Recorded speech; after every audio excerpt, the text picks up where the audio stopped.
Dito na malalaman kung ano ang totoo kay Alden Richards at Maine Mendoza.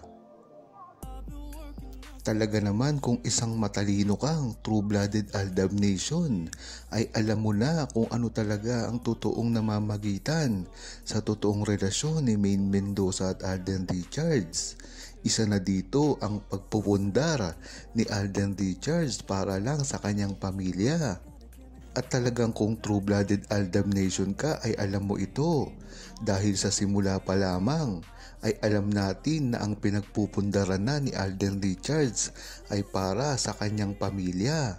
Ngunit bakit nga ba natin nasabi na ang pamilya na ito ay ang Fulkerson family?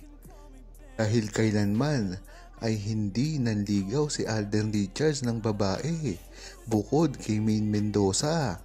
At bakit sinasabi ngayon ni Alden Richards na nakasettle na siya at kung aalis man siya sa showbiz ay buhay na ang kanyang pamilya?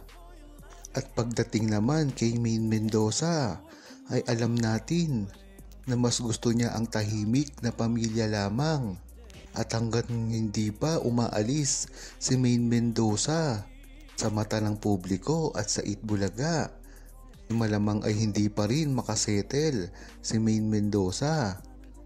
Kaya alam ng buong Aldab Nation ang buong pangyayari na ito at dapat magtiwala lamang sa ginagawa ngayon ni Alden Richards at Maine Mendoza at lalong-lalo na sa kanilang mga desisyon sa buhay na kahit pa isa pribado ito o ipubliko man ay dapat ay maintindihan ng buong Aldab Nation.